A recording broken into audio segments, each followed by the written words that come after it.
All right, welcome back, everyone. Let's jump right into today's explainer. Consider me your enthusiastic study partner because we're about to completely conquer the summer 2026 Lecture 12 material for college algebra. Now, this lecture is notoriously packed. We're talking heavy geometry, tricky trig identities, and some serious algebraic systems. But honestly, don't stress. We're going to break this down step by step until you own absolutely every single concept. So get focused and let's win this. So, here's our exam attack plan. We've broken down this massive lecture into 5 conquerable boss battles: triangle radii formulas, conquering proofs, decoding graphs, solving equations, and a quick Cramer's rule review. Okay, boss 1, triangle radii formulas.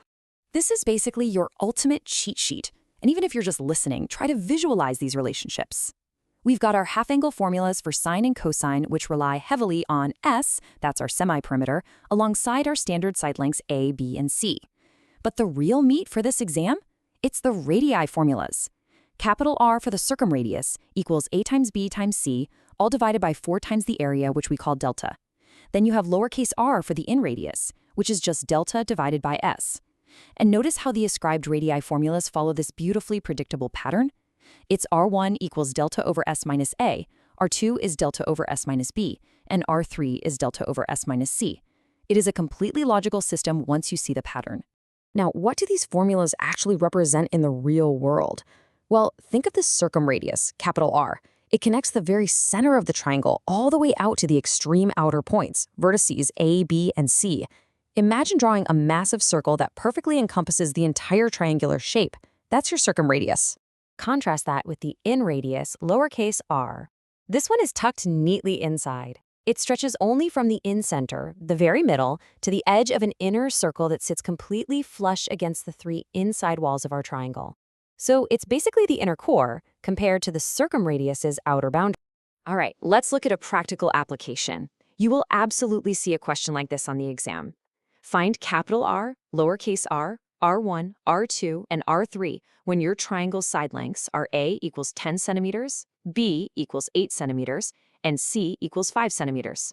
The secret here is scaffolding your work. Do not just rush straight to the final formulas.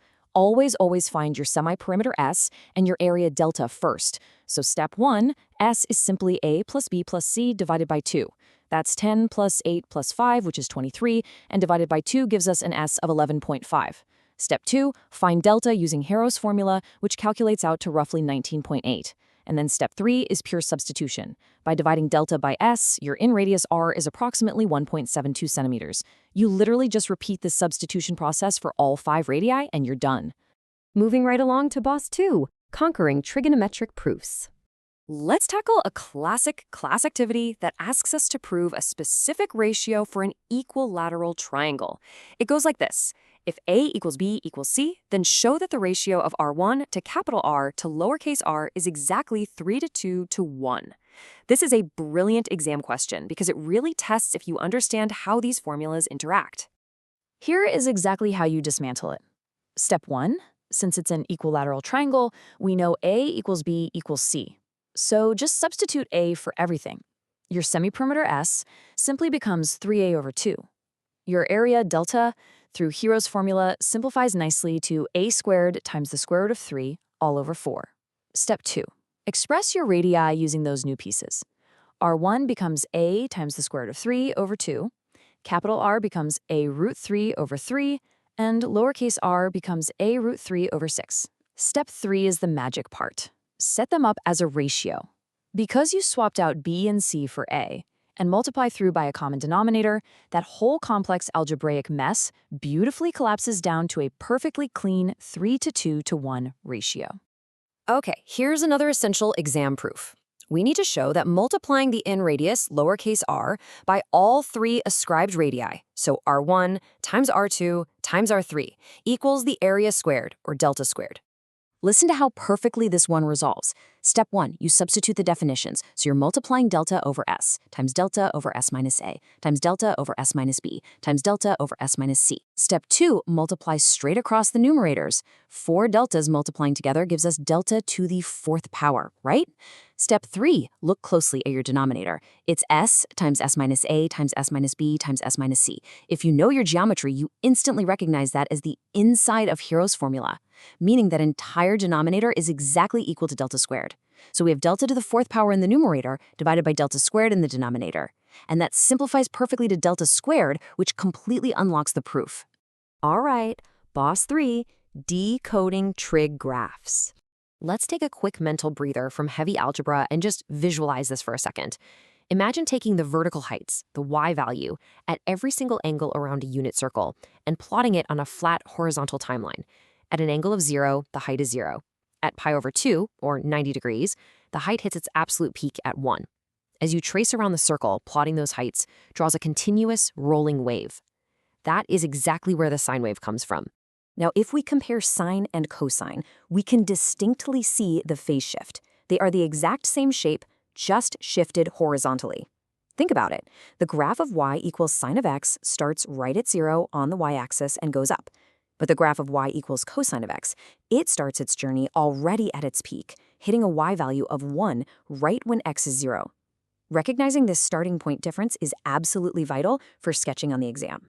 Tangent, on the other hand, plays by completely different rules. The graph of y equals tangent of x doesn't roll like a wave at all.